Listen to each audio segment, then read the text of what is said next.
Ladies and gentlemen, welcome back to the Profile Pod. I'm your host, Double A, back for another spectacular episode of the pod.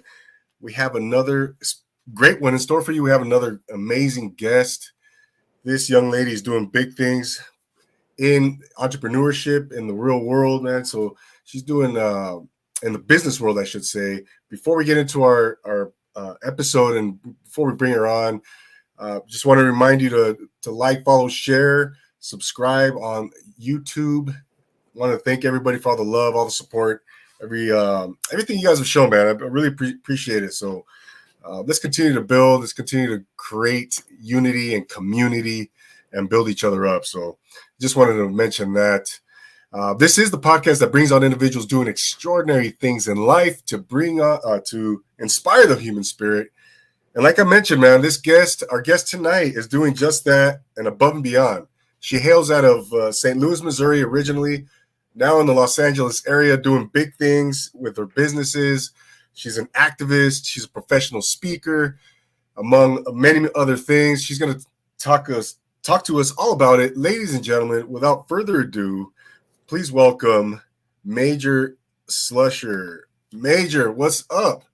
What's up? Thank you so much for having me.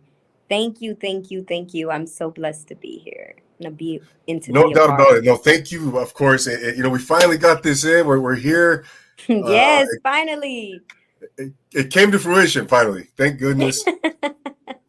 But yeah, no. I again, thank you so much for taking the time out of your busy schedule. How have you been? What's going on? You just had a birthday. Happy belated birthday. Thank you, thank you. I've been great. I've been working a lot, but I would say this last past week I've had off with my birthday. It was like crazy. I thought I was having the worst birthday ever, and then it turned into like the best. So I was happy about that. How about I, you? How have you been? I've been good. I've been good. Just busy. Family life. Just trying to stay productive. Just trying to get to your level, Oh Major. my God, no. No. How are the kids? I'm sorry. I said, how are the kids? Oh, they're just driving me crazy. But they're good. That's a good thing, though. There's, Always a great thing. They're supposed to be driving you crazy. right? That's what they're supposed to do. Yeah. Thank you for asking. Of course. Yeah, yeah. So no, I saw you were in Malibu. I saw you, doing man. That was a really nice place wherever you were at. I Thank saw it on your you. Instagram post. Yes. It was a rental home. It was amazing. When I say amazing, so much square over 7,000 square feet. I didn't even get to see the whole thing, I feel like. But definitely a great birthday for me. I always take my birthday like very, very serious because I remember times where I wasn't able to do much on my birthday. So now I like treat it like it's a wedding every year, and it's pretty ridiculous. So after this year, I told myself I'm done with that. I feel like I had enough great birthdays now. Yeah. Um, I now I'm kind of getting older, Major, and so I'm going to start celebrating my birthdays. Damn it. Please do. I mean, it's another year. You're really celebrating yourself. I think people don't understand that. They're like, "Oh, it's another day." I'm like, "No, not everyone get the opportunity to wake up the next day." So when you think of it like that, you're like, "Well, okay, let me at least buy myself a cake or something. Let me do something." Yeah, no doubt. I might have to get your that referral of wherever you were at. I might do it your way this year with the Malibu and the rental and all that. Please. Yes, I just wanted a different scenery. I knew I wanted to be in Malibu, and it was about an hour drive from me. So I'm like, okay, let's do a rental home with nice views where we can just escape. And my two other friends came with me, and it was a little bit of amazing. Yeah, no doubt. No, you guys look like you had a lot of fun, man. And but no, that's great, Major. I mean, you got a lot of things going on. I want to jump into it, but you grew up in the Show Me State, right? The great state of Missouri, Yes, Missouri. St. Louis, huh? Yeah, yes, 314 for sure. Yeah, representing definitely. Are you a big sports girl? Cardinals, Um, I actually Blues. had like a mental health project I was working with that we were collab with the Cardinals and they gave us like the best treatment in the world. So I would say I'm not a sports girl, but I love the Cardinals and what they do in the community and the funding that they give back to the mental health awareness. So definitely want to give them a big shout out for that. Yeah, no doubt, no doubt. Yeah, that's a class organization. Even though I'm a big Dodgers fan, I'll give them a, I'll Oh give them a yeah, I shout heard a out. lot about the Dodgers also. I don't think they have anything on the Cardinals, but hey, I don't know much. I don't want people to stop watching just from what I said. Yeah, right. No, I hear you. No, they've had their battles. They had their battles. So, but we'll see. We'll see what happens this year. And but yeah, what was? Tell us a little bit about growing up in St. Louis. Were you born and raised, or were you there a short period of time before you moved away, or So I how did was that born and work out? raised in St. Louis my whole life. Berkeley to be exact. A lot of different places, probably everywhere in St. Louis, every area you can think of. But I mean, it's something. You know, everybody say, "How's St. Louis?" A lot of people in Los Angeles, they're like, "How's St. Louis?" And I'm like, "Oh, it's something." You know, so I never realized so many people don't even know what St. Louis is here. You know, they're like, "Oh, I never heard of it." You know, so it's so funny. But yeah, I was born and raised there. You know, got a lot of life experiences from there. I would say I wouldn't change a thing. I'm happy from where I'm from because it taught me so much about life and different, you know, types of people. So to go from there to here, it was like the best transition because I feel like I know so much about life already. Definitely, definitely. And how old or when did you move out to California from Missouri? I moved to California when I was, what, 19? I'm Oh, okay. 21 now. So I've been here about 2 years. I don't want to look back. I love it. And when I did want to move to another city, I was thinking about Houston a lot like 6 months ago. And I always like to hang out at the W. And I remember I was talking to like a random real estate investor and I was like, would you move to Houston? Where would you move? Where's another place besides Los Angeles would you move? And he told me straight up and he said, there's not another place you would want to live than California. And I was like, you serious? And he was like, yes, Los Angeles is the best place. He was like, most of everybody you would meet in United States will want to move here. So why would you leave? And I was like, you know what? You're right. So ever since then, I have not thought about leaving. I just been thinking about making LA even more home than it already is. Yeah, it's a great place to. I mean, we can't beat the weather here. You could surf or ski in the same day if you want. You know, No, definitely. Big Bear. yeah, right. I mean, you got desert, you got city, you got mountains. You know, but Yep, a lot of driving. Definitely. A lot of yeah, driving if you here. like traffic, this is the place to be. If you like traffic, yeah, I don't know who likes traffic, but no, that's great. So you've been out here 2 years. Gosh, I would have expected. You've been here longer. I mean, you've done so much already. Um, let's talk about your business ventures. You're an entrepreneur.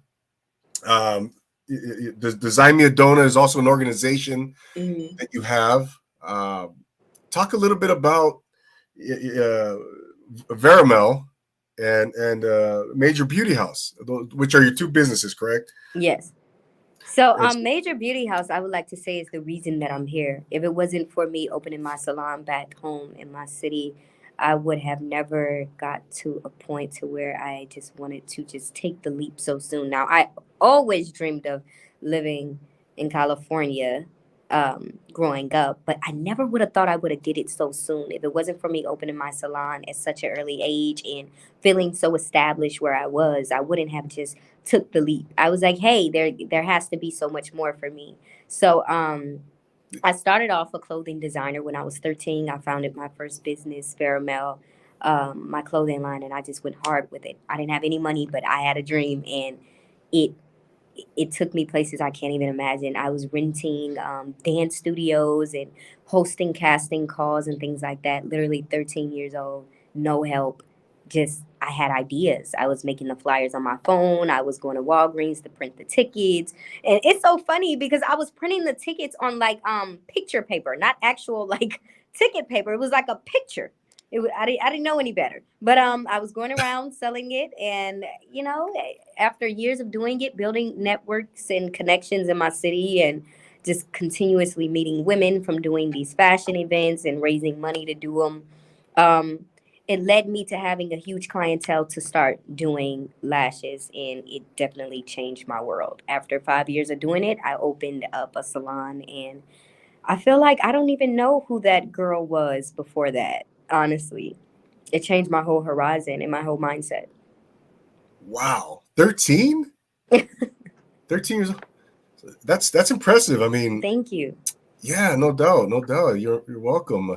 I mean, at that age, I mean, I know myself. I'm thinking about, guys, just getting my homework done, and who playing little league baseball, or I know. uh, what was it for you that kind of what was a catalyst for you, I Major? think honestly, it was just not having those options.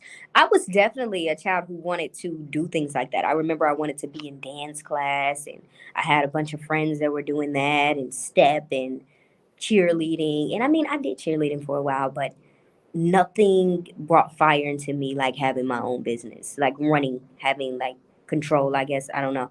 Like when I would host a casting call, and everybody's like looking for me, and they're like, wow, this is her clothes and she made this. It just gave me a thrill that nothing else gave me. And I didn't care how I needed to get it done. I was going to figure it out. So my biggest thing was fundraisers. And I had a few real jobs, I'll say. Um, I worked, my first job was in the flea market. I was selling CDs for this man for 50 cents.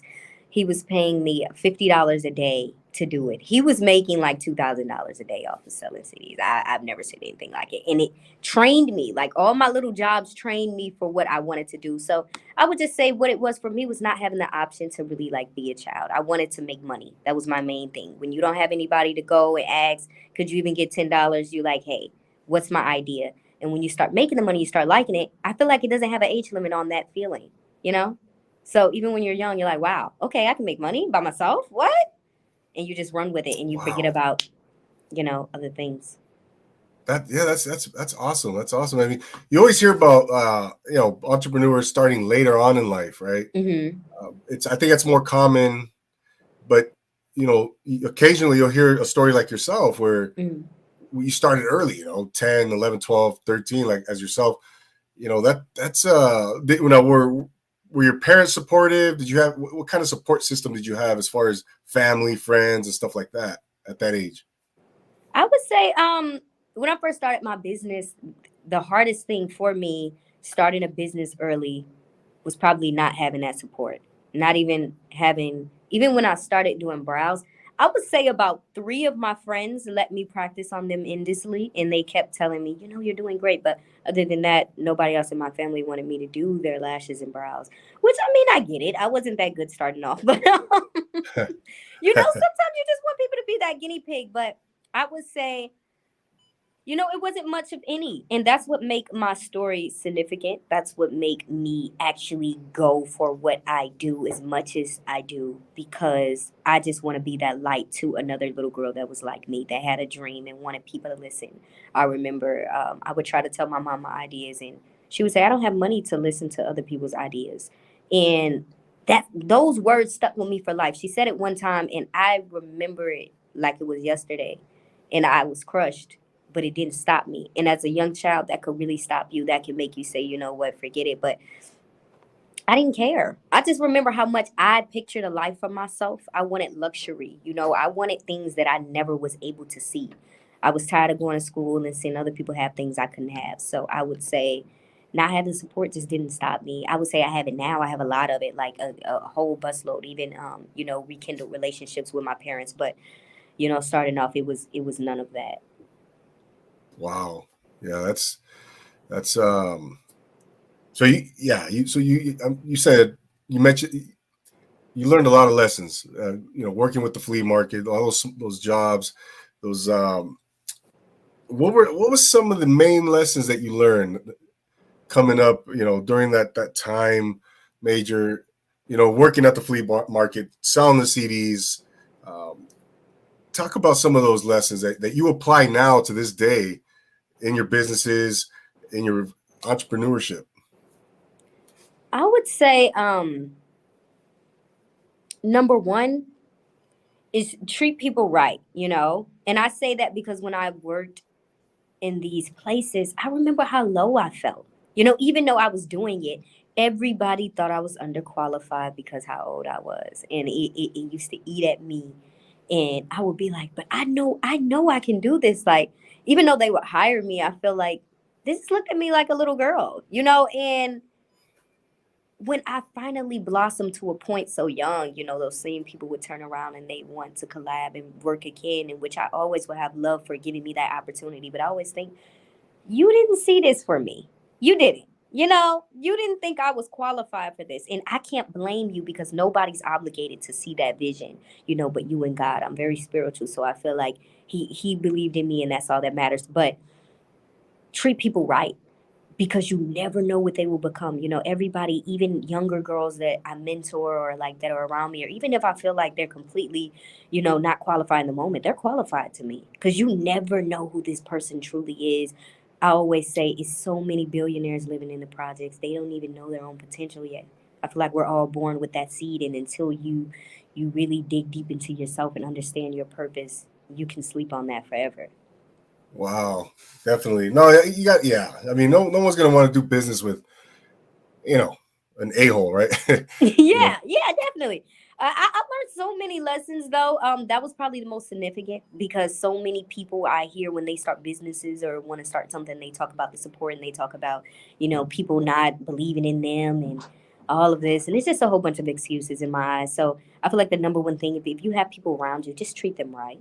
You know, definitely treat them right. Don't underestimate anybody ever because those same people, it's like law of life. Those same people, it always turns around 360. They're either going to need you again or want an opportunity or want to be around you. Treat them right. Treat everybody right and give them that same opportunity. Give them that information. Don't withhold any information. Just like put yourself out there. I feel like it's a big I love lesson I it. I learned love it. from learning working with other people early. Definitely. Mm, mm. Wow. Well, Major, can you do me a favor? Can you put the mic a little bit closer to Mm-hmm. your mouth, to your face? There you go. You Okay. can hear me now. There you go. That's better. That's better. Okay.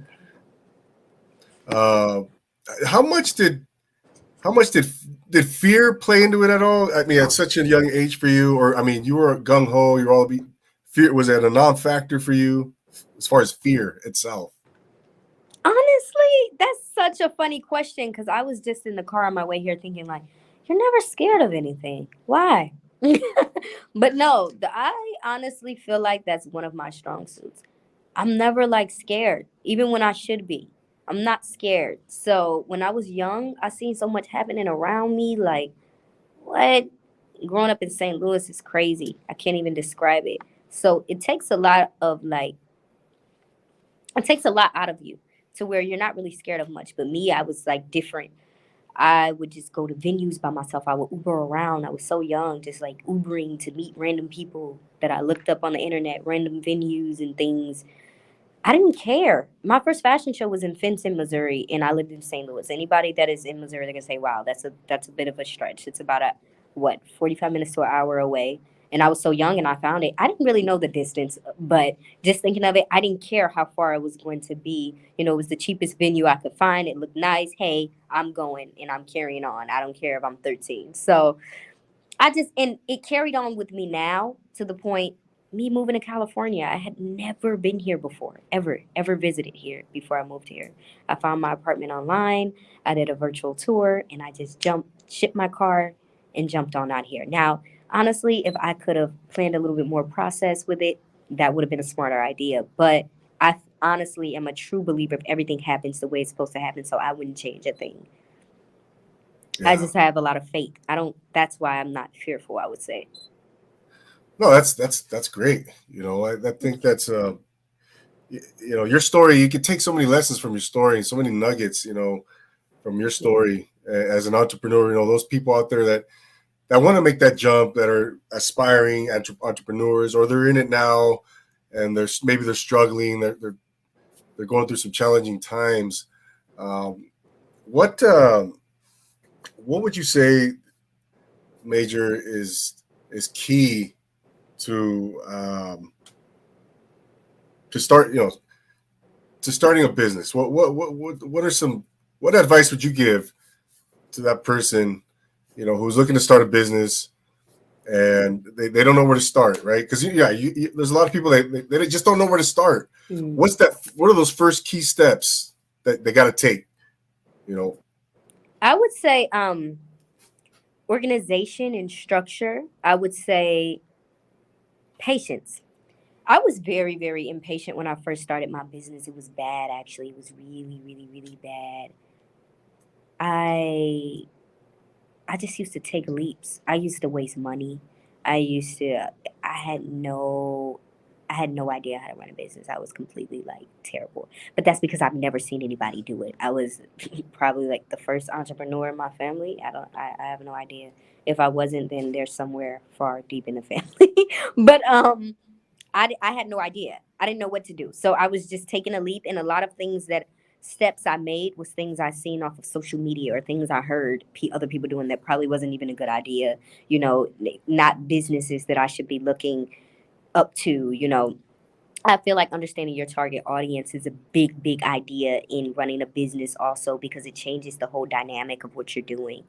So many licenses and trademarks and things I didn't know that I needed at the time. I didn't know about business credit. These things are very, very fundamental when running a company. When you want to see longevity in it, not just when you want to do it just to do it to make a quick dollar. It's the difference between a hustle and a business. So I feel like my beginning years, I've been an entrepreneur for about 7, 8 years, but I feel like honestly, I was hustling most of the time. So I feel like I just became an entrepreneur a few years ago when I started getting a little bit more structure and organization. I feel like with more money becomes more knowledge also. Because we're just making petty money, but you feel like it's a lot. You don't really care. You're not holding any value. But when you start making real income, and I'm talking 6 figures, you're going to start, hey, let me get a buckle down on what I'm doing. Where do I want to go with this? And when you start getting into investments, everything starts to make sense. So for a person starting a business, I say jump into that early on. Save yourself the hassle of coming back around years later off stupid mistakes. I think one of my biggest mistakes, I started my business, like I said, 13. I didn't make an LLC until I was about to get my salon. I didn't until know I when? needed that.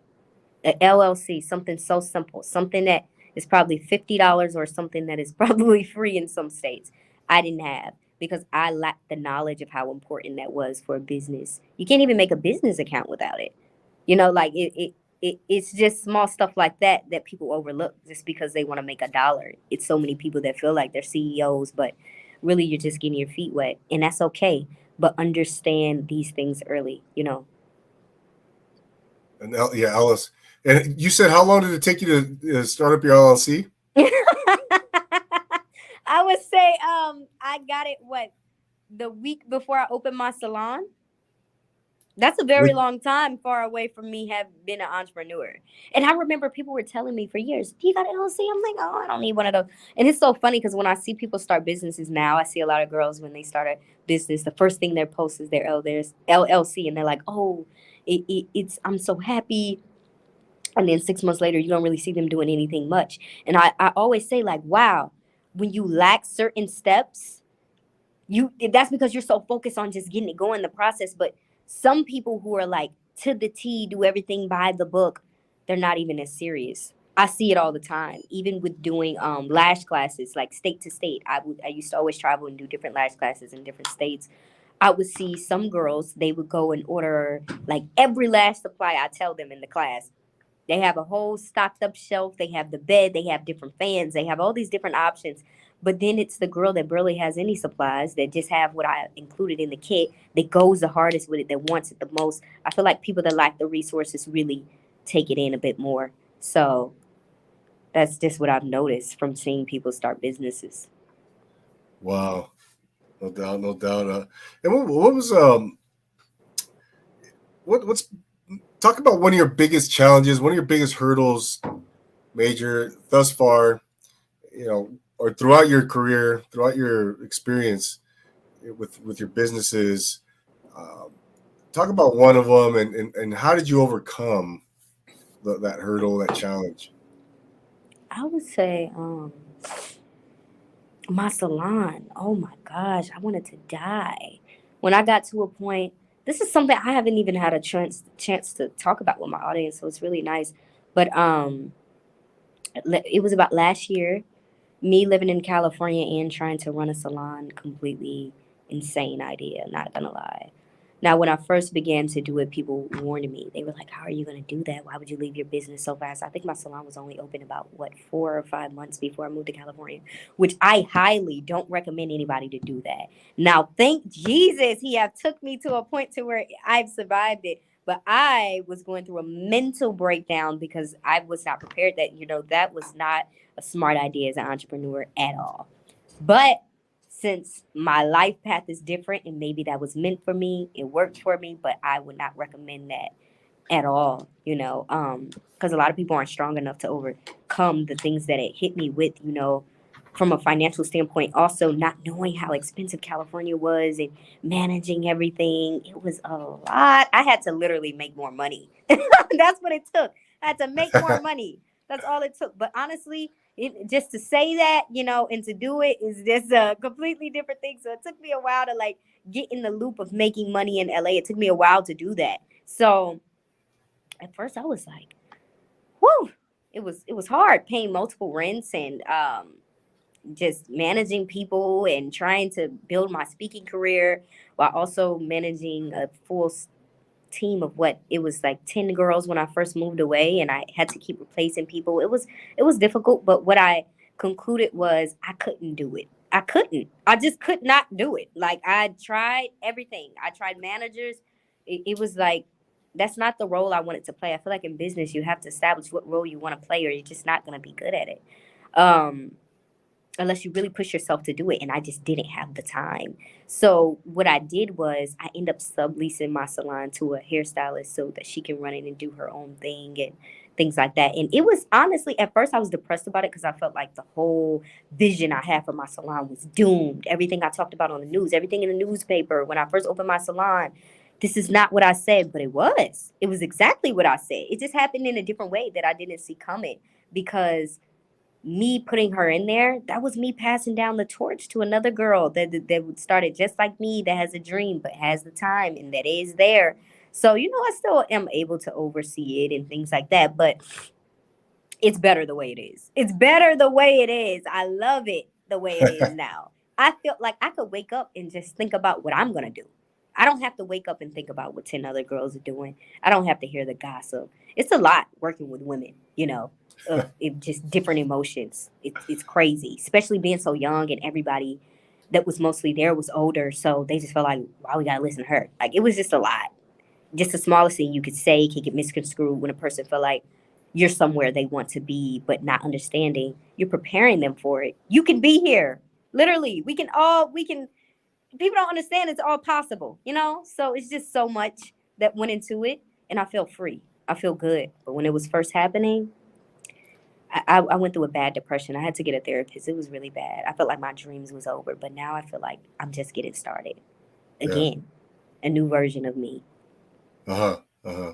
No doubt. No doubt. Now do you have are your businesses, one or two of them online, or do No, you, no, one is online. That's Veramel, a clothing store. It's okay. online. And then do you have a brick and mortar out here Hmm? in California? Do you have a brick and mortar in California, For Veramel?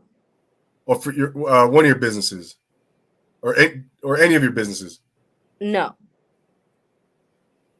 You, or so, so Verimel's the online business, and And then Major Beauty House is a store. Major Beauty House is a store. Hmm. Now is that, where's that located? Is that in California or Missouri? Well, the storefront is actually in Missouri, but I'm opening in a storefront here that I Oh, announced for my birthday. Yes. when is that coming? I'm sorry. I announced it for my birthday. Now, when I want to actually open it, I say give me like 2 months or something. Jeez. Okay. No, Oh, I would say give me 2 months for sure. I've been working on it for a while. The only thing that's taking a while right now is the construction part of it. Okay. Now, do you have a But location? I'm sorry. yeah, definitely have a location, have it secure. I just have to basically bring my vision to life. I wanted to do suites now. I don't want to do like an open floor plan. So I feel like it's going to be an upgraded version of what Major Beauty House was into what it is now. Eh, okay. And where's it? I'm sorry. Where will that be located? What is that area? Torrance. Oh, Torrance. Okay. Hmm. The harbor area. I think that's South Bay. Yeah. Nice. That's a nice area. Thank you. Love that Yeah, area. I'm excited about that. I'm gonna be dropping the whole vlogging process, but I feel like right now, I just want to do it right. I feel like I rushed everything. When I opened my first salon, it only took me a month to open up. I gave myself 1 month to open up. And I didn't really get to design it how I wanted it to be. I remember I wanted marble floors. I wanted so many things that I just didn't do because I was so anxious to open it. But now I feel like I'm giving myself a process. I want my second run to be the best run. A business of just, like I said, longevity is my main thing right now. Mm, no doubt. No, that's impressive, Major. Thank I you. mean, what you've done thus far. I mean, you're less. I'm sorry. I, you don't have to tell me how old you are, but you're less. You're younger than 30, right? Yeah. Yeah. Wow. Very cool. Very cool. So, what inspires you now, then, Major? Talk about some of your major inspirations now. What why? What keeps that fire burning? What inspires you? I would say where I am. Every time I walk out of my house, I see stuff that I'm like, wow. It humbles me. It humbles me, especially when I go on rodeo. I'm like, wow, this is really people's lives. Like, this isn't a joke. Like, things I would have never seen where I'm from. It shows me every day it's possible. Like, this is normal. This is like a normal life for some people. And I think, like, I have to be in that 1%. So that's honestly my everyday motivation. I feel like your environment is key. Another thing,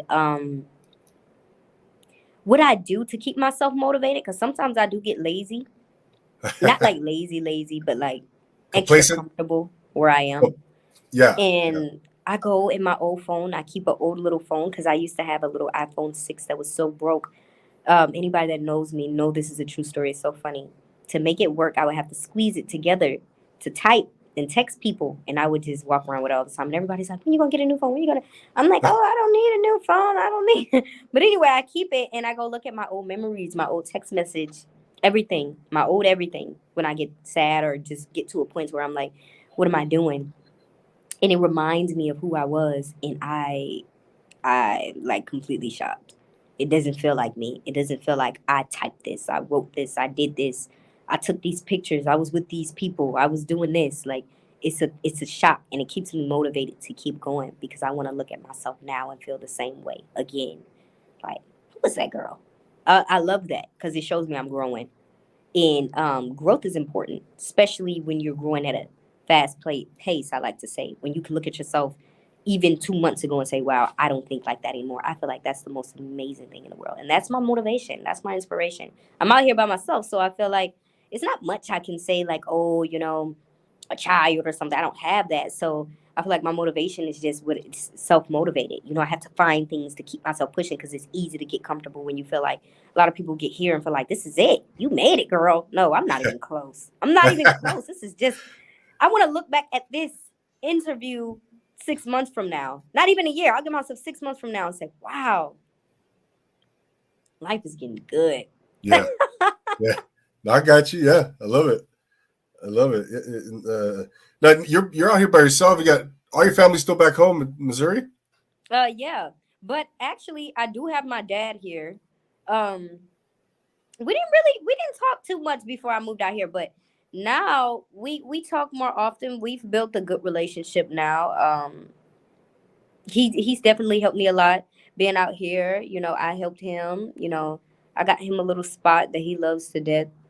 Um, I saw that on so Instagram. yeah, we've been definitely rekindling a good relationship. But it's crazy because I always think to myself, if I wouldn't have came here, would I have this?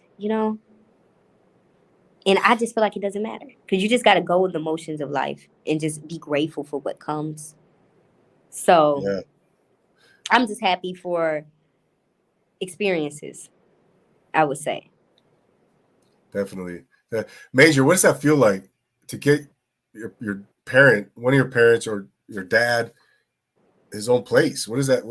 Talk about that. What that feels like? Because I would love Um, to do that for my parents. You know, my mom. it was like I was smiling ear to ear because he was so happy. Like he was so happy, and I've been trying to do that since I first moved out here and we start building a friendship because I was so happy to like have my dad. Like I didn't have that growing up. I was just happy to have it. So to be able to hang with him all the time and stuff. Yeah, we always like bump heads all the time because I feel like, we're still getting to know each other even more after all the years of not being together. But it's pretty cool. My mom calls me every now and then now. We get to talk more. These are things I didn't have at all when I lived Mm. in St. Louis. I didn't talk to my mom much. I kind of like resented her for a long time. And I feel like as far as I climb in life, I just forgive. Now we're at a good point. Like when people see me and my parents now, like the way I'm on the phone with them and how I post them, people that don't know me that just start following me or something, they would feel like, oh my gosh, she's been close with them her whole life. They would never guess my story. And I feel like that's what make me so significant because people wouldn't guess it. I don't wear it on my sleeve. I don't talk about it unless someone asks. Mm-hmm. So I feel like it feels great to have been able to do that. Because I remember I couldn't even get my own stuff a house. I thought my first house was gonna be so ran down and in a mess. I didn't care. I was still happy and looking forward to it. But it just shows me like, wow, you're really able to do it's unbelievable sometimes, but I don't really think about what I do to years later, I would say. Yeah. Well, that's good. Good for you. You know, your relationships got stronger with your parents. Mhm. Um, now and stronger than they were back then. I think that's a great thing. You know. I feel like people gotta learn to forgive. It's really hard to do so though, because you carry it with you so long and it's a comfort zone to just lay on when you do something wrong in life. You say, oh, it's because of this. Oh, it's because I went through this or this person did this to me. It could have been 10 years ago. You're just going to use it every time you do something wrong or you're just not moving right in life. It's a comfort for people to blame what happened to them. But Yeah. it's an excuse and it's pathetic. And I'm only saying that because I got through it. I'm not saying it to judge. I'm just saying I was that person. Every single thing I did wrong in life, I would blame it because I didn't have my mom and I was by myself. And come on now, it's getting old. Like it's getting old. We're getting old. You gotta literally retrain your mindset and just move how you want to move, not based on what happened to you. So I feel good.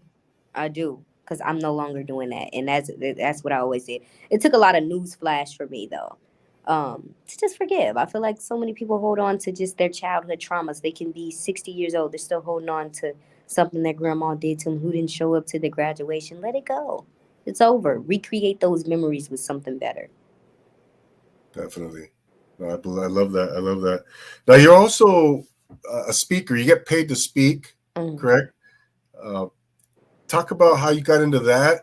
Public speaking and what types of events you speak at. Yes. So my main thing is schools. Oh my gosh, I feel like that's the highlight of my life. I'm not gonna lie. Being a speaker at schools, highlight of my life.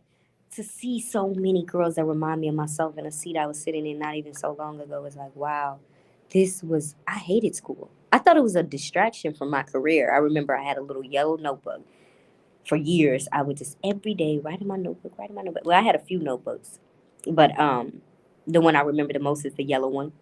I write my dreams. Everything I'm doing now is actually in those notebooks. I can go back and read it. I was like manifesting it, not even realizing it. Wow. Everything I wanted, move to Los Angeles, do this. Now it was like I was putting 30 years old, not knowing how fast it was gonna come. But I was doing this all throughout class. Really, really, really not good. But while class is going, I'm just writing down what I'm gonna do, how I'm gonna get a salon, how I'm gonna do this, how I'm gonna do it, how much money I need to do it. So I would say I was manifesting and not even realizing it. Um, Wow. it's crazy. It really is really crazy when I think about it, but it happened that way.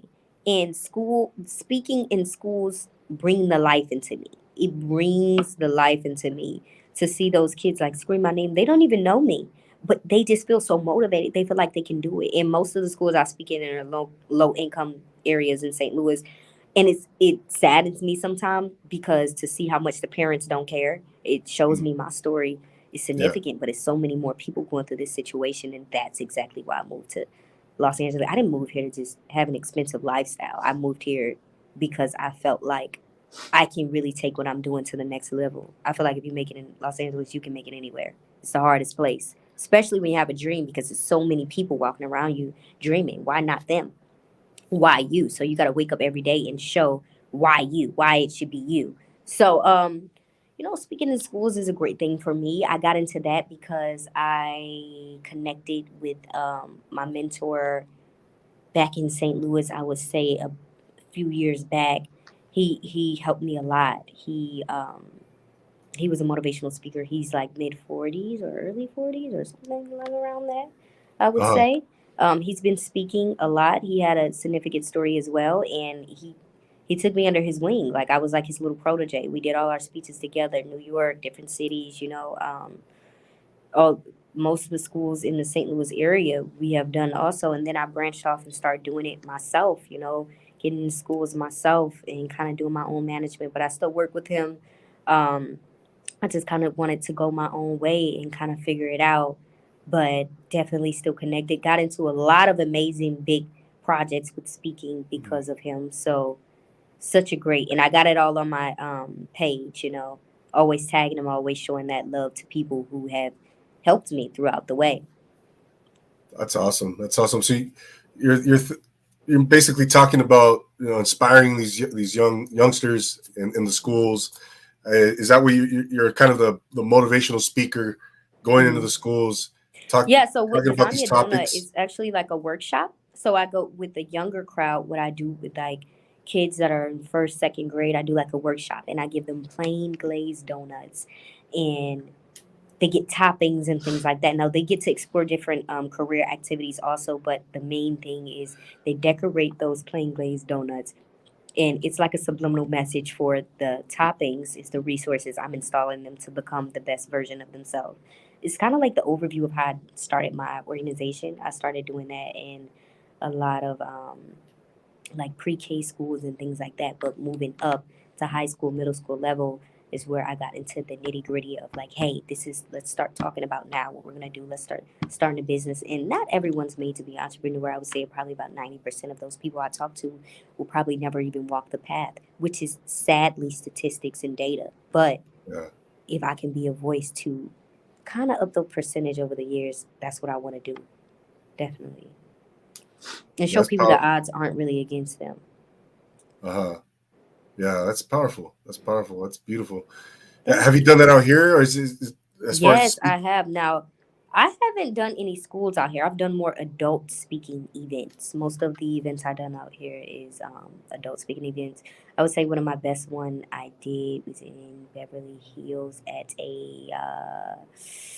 what is it? It was a charity fundraising event, but it was like Gatsby theme. It's on my page. Amazing speech. It's actually filmed. It was a whole nother crowd for me. Different races of people, that I've never spoke to before.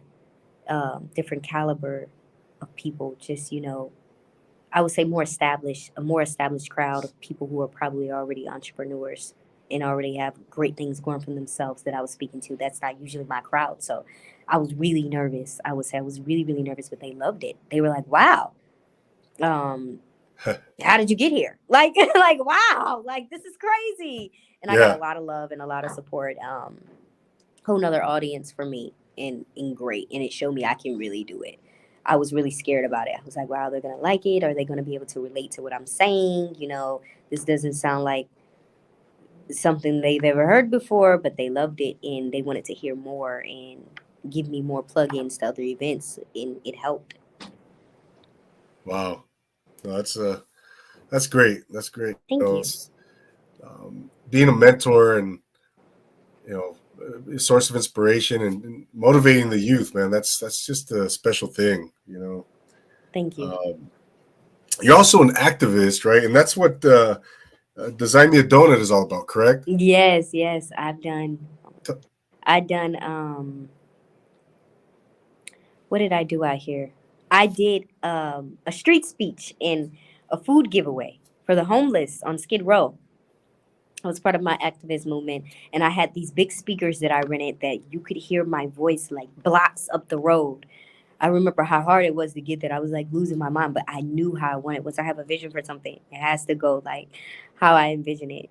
It was amazing. I had people walking down the street, you know, less wow. fortunate women that were walking down the street and was like, "Wow, who's the lady on the big speaker? Can you play her again?" And they were just playing my speeches, and people were stopping, and cars were honking, and I was like, "Oh my god, this is crazy!" It was everything. It was. I thought that was probably like the best thing of my career.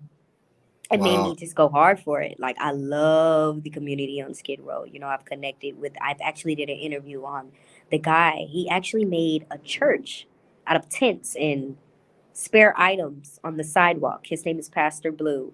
Shout out to him. He definitely like runs the Skid Row community area. He actually lives on the the tent sidewalk area also. But he is a great influential guy, and he lived a long life, and he will tell you if you gave him the option to get a home right now, he would not do it. That's not what he would use his money for. He just wants to use his money to give back to the people that live in the community. It's like a Yeah. really inspiring really inspiring guy, and just way to think also, outside of the box, something that the average person would never think of.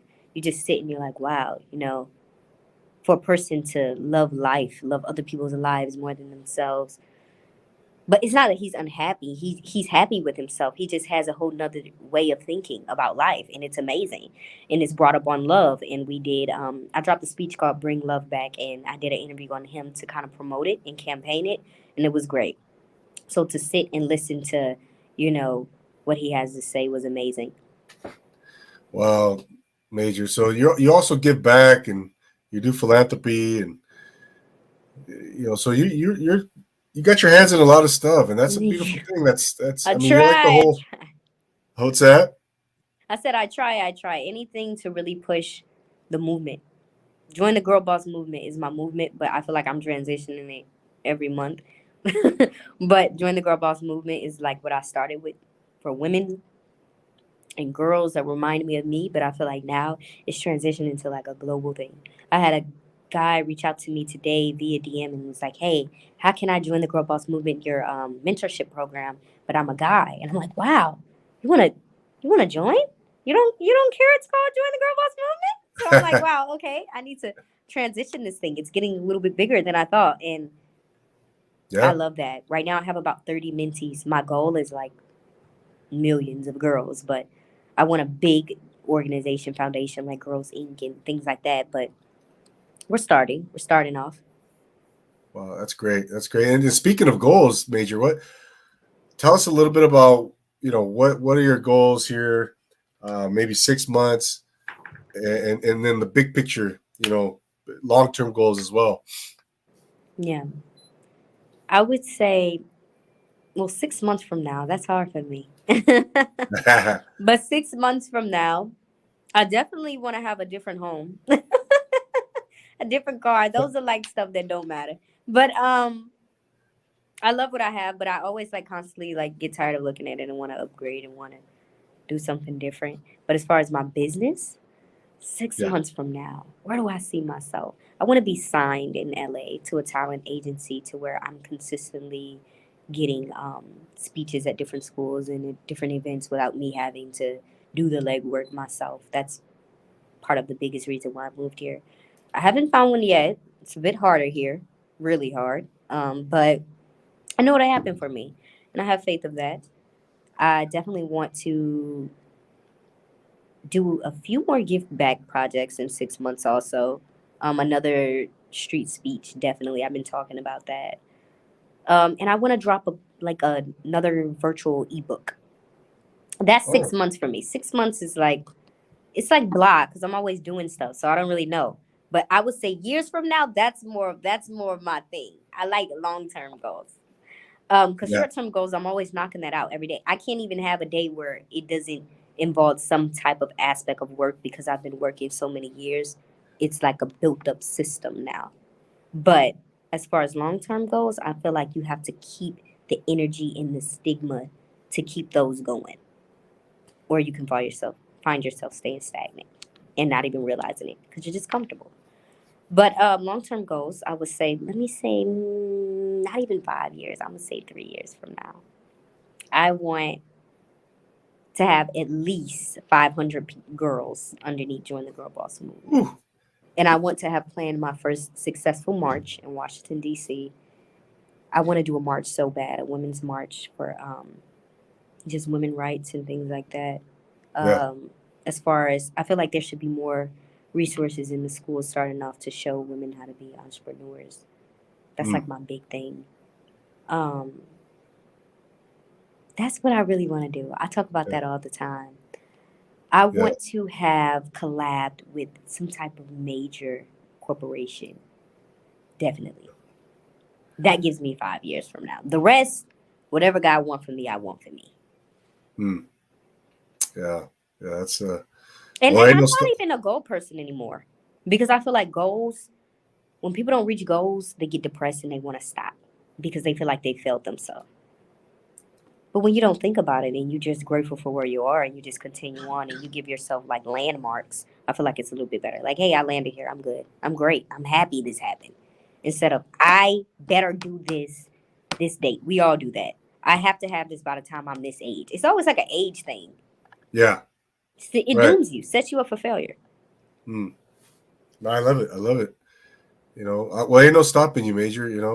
Have you ever thought about the TEDx Oh speaking my God. circuit? Did I not say that in goals? How did I forget that? TEDx. Have to do it. I'm like a I can see TEDx you. like fanatic, like a crazy person. TEDx crazy person. So I just recently connected with TEDx St. Louis and I've been working with them pretty well. They're great. Mitch is amazing. She runs TEDx St. Louis. She's amazing. Um That's right up your alley. recently hmm? I was like, that's right up your alley. Yeah, That's right up my alley. Perfect. But the thing is, I need to get into TEDx LA, or I don't even know. Yeah, they have a TEDx LA, but or TEDx Orange County, I believe. She was uh, telling me I need to collab with one of them. The thing about it is, TEDx is a little bit more difficult to get into, definitely, especially really. trying to have your own segment. Definitely pretty difficult, but it's possible. So that's definitely one of my long term goals, and I have to do it. I have to. Essence is one of my dreams, also. Just the Essence article. Okay. Probably die Yeah. for one of those. Yeah. No, Major. That's well, you're definitely an inspiration, Major. I mean, Thank you're you. doing so much. Absolutely, absolutely. And the cool thing for me is I get to bring on guests every week, and become inspired and learn and get a shot in the arm every week, man. It's awesome. And where before we wrap things up, Major, where can people find you? Where can they connect with you? Your websites, social media, all that good stuff. So my social media is Instagram at Major Slusher. That is MajorSlusher. Twitter, where I always put inspirational, like all day long, just inspirational quotes to blow the socks off of people. Um, I'm not like a random thought person. It's always like inspiration on Twitter. So if you want those random gems, Kanaya Slusher, KANIYASLUSHER. Kanaya is my real name. um, and that's about it. That's my Yeah. main socials that I have. If you want to listen to any of my speeches, it is now live on all platforms: Tidal, Spotify, Apple Music, things like that. I kind of have it set up like it's a song, but it's not. But that's so it can reach a wider audience, I feel like. Uh, yeah. And I put music behind it. I kind of mix it. I do like a crazy thing with my speeches. I mix it with music and kind of give people that everyday listen. For sure. No, I've seen them. They're very, very. Oh yes, you can find me on Apple Music at Major Slusher. If you have an iPhone, you have to go download Aftermath. Like there's no way you can't download it. Yeah. There's no way. YouTube, Major Slusher. You're all over the place, Major. You know, Thank you I so like real, much. real quick. I do want to mention stimulation, right? That post you have on Instagram. Correct me if Oh, I'm wrong. the It's just speech stimulation. yes, and That's your it's favorite? well, no, I like it. I like it. It caught my eye, it caught my attention, and it's amazing. I'm going to quote it. It's your purpose is going to chase you, even when you don't feel like it is. It's going to eat at you, and I just really touched me, touched my heart, and it's so true. You know, whatever. I think once we find what our purpose is, you know, at least for me, you wanted to come, you want to go after it, you want to pursue it. You know what? That's really true. Talk a little bit about that quote. You know what was the message you were trying to convey, or what does it mean to you? To me, it means everything. It's my everyday quote, honestly. I always feel like I want to give up sometimes, and people wouldn't even assume that about me.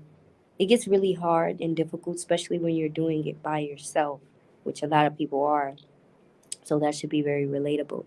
And it should just give you even more hope that it's possible for you to do so. Anything you want to do. It gets so difficult. It gets to a point to where it's like I want to throw the towel in. So you can't look at successful people and feel like, we're at a point to where we don't think that because we all do. Um, so that quote to me was just my everyday feeling. Keep going. My purpose like bothers me. Even when I'm like, screw this. I can't. I have to do it. I will give everything I have to be where I want to be. Generally, that's how I feel. Like that's the only thing I live for. When people ask me what I have to live for, it's my business. It's my vision. I have nothing else to live for. That's just how I feel. So that's what that quote means to me. It's really like my life. Definitely, definitely. No, I love it, and like I said, it really hit home for me, and it's it just makes so much sense. You know what you said. Thank Um, you. you got to go after what you love in life. You know, you got to go after your goals, your dreams, and it sounds cliche almost, right? But Yeah, everything, all quotes I feel like sound cliche, but like when I'm going through stuff and I read a quote or like I'm overthinking about a situation, I think about a quote and I'm like, this quote is really deep. It's so cliche. People may say it all the time, but they don't understand. Quotes are like simple passwords to life. If you live by it, you are blocking out so many bad experiences that could happen because you have a password. People don't understand that because they think it's cliche. They hear it too much. It doesn't matter. That's the whole point. That's why they're yeah, so simple and short because they want you to overlook it. But I feel like visionary people are really giving you the keys to how they did it in a short manner, and yeah. it's only up to you to go about it in that direction. Passwords to life. I love it, Mm. Major. Well, I see why you've been so successful, and Thank but you. absolutely, I'm going to continue to follow you, Major, and now you're Profile Pod alum, and anything I could do to help you, it's Mhm. hopefully we can collab in the future, and We will. yeah, yeah. So I wish you nothing but the utmost success and everything that you do, and I know you're going to continue to ascend into the stratosphere. So um, I want to thank you for coming on and taking the time and so thank you for being an inspiration. Thank you for having me. I love this. This segment was everything. I can't wait for my audience to hear it. Maybe they'll get a lot of questions they've been wondering answered. This was just Yeah, great. I thank you for taking the time to really care about my vision and my dream. And I care about the profile pod. So we're going up together. absolutely. Thank you. No, of course, man. It's an honor having you here, and let's continue. Like I said, let's continue to build and move on up. And um, so, ladies and gentlemen, there you have Major Slusher, entrepreneur extraordinaire, speaker, activist, just killing the game, Thank you. successful since 13 years old. 13, gosh. Go give her a follow. Go check her out. She's all over social media, and you will sure be inspired. Go give her a follow. So once again, Major, thank you so much for being here, and I appreciate you. Thank you. Thank you so much. You're welcome. You're welcome. All right, ladies and gentlemen, once again, thank you for being here. If you're on the audio, whether you're on YouTube, it's always an honor being your guest here on the Profile Pod. Like I said, go give Major a follow.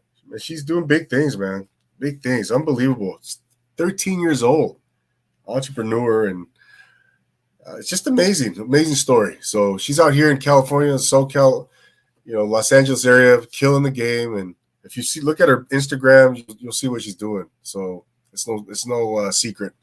So once again, thank you so much for being here. We'll see you guys next time here on the Profile Pod. I'm Double A, your host for Major Slusher.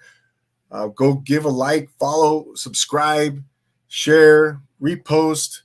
It's all that good stuff, man. All that good stuff. And give me a rate and review on Apple Podcast, Spotify, and don't forget to do that. Okay? So thanks again for being here. We will see you guys next time. And always remember to take it easy. Peace.